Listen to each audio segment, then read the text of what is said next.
Hi, this is Edward with sonsofgod.com. It's Saturday, July 24th. I have been promising to you a word on the Nephilim spirit, and even at this point, I don't know that we're in a position to dive into it on the level that we need to.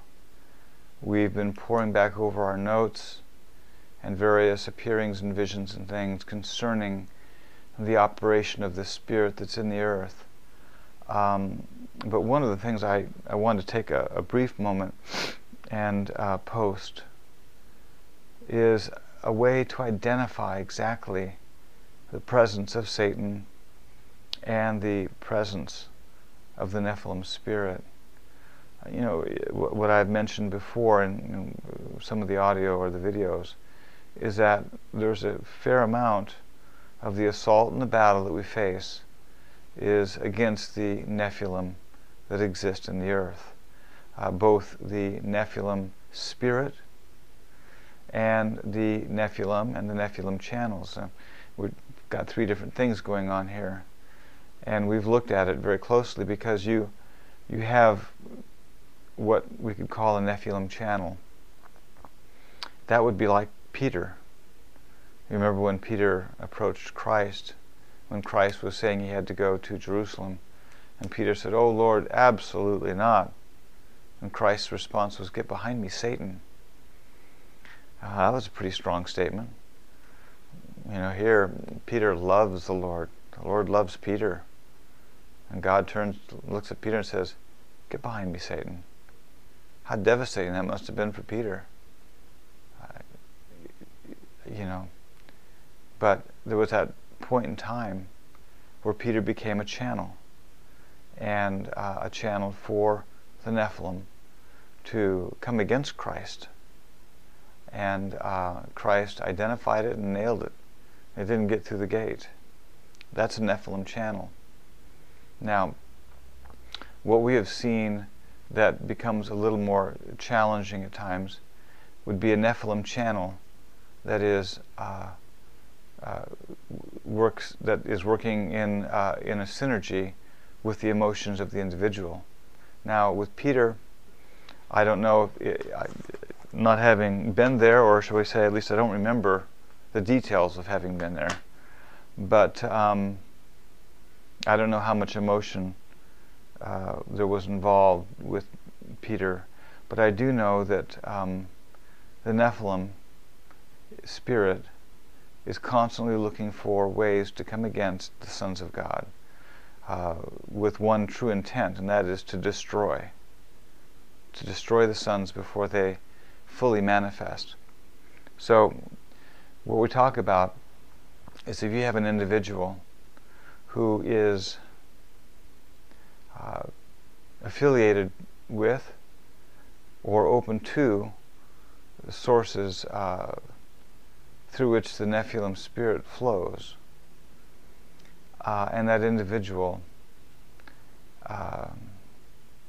has a great deal of emotion or anger, hostility towards you, the resulting assault can be very, very hard to shake. If you've read any of the New Age books, and when the Lord had us transition from pastoring churches for 30 years, for a season he had us read various things. He didn't want our heads buried in the sand like an ostrich. He wanted us to be aware, okay, I'm going to show you what's going on. And so it was a very interesting time for us. But one of the things that we saw very clearly is that if you have an individual who is angry with you, there is a certain element of hit or negative energy that you can feel.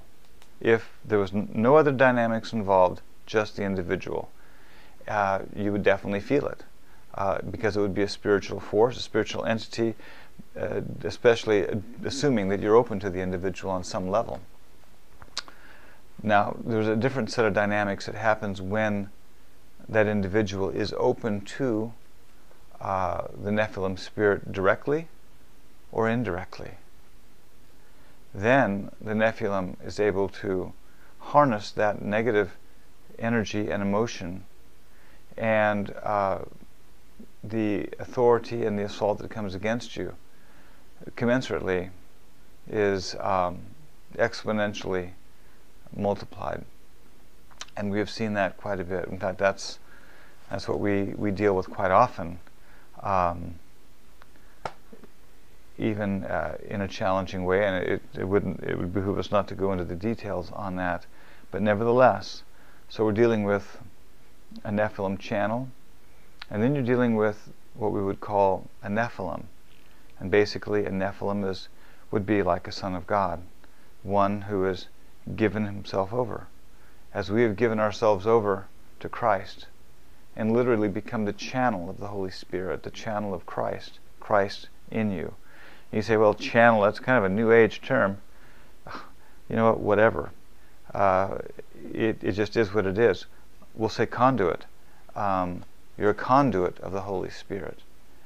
The whole drive of what God is doing is God in us, Christ in us, the Godhead in us, moving through us. That is the revelation. You can call it a channel, you can call it a conduit, call it oneness. But nevertheless, that's what Christ is looking for, to move through the sons. So the enemy looks for the same thing, to find those that he can completely move through. And even though he doesn't possess the omnipotence or omnipresence of God, he is able to focus his energies at one singular time through an individual. Nonetheless, this is what you have when I would call the sons of Satan, the sons of the evil, are the Nephilim. And you have the Nephilim spirit, which really, I know this gets a little bit analytical, but it really factors way back to the time of the initial fallen angels, or what people have called sons of God, but they were anything but sons of God. So you have these three different elements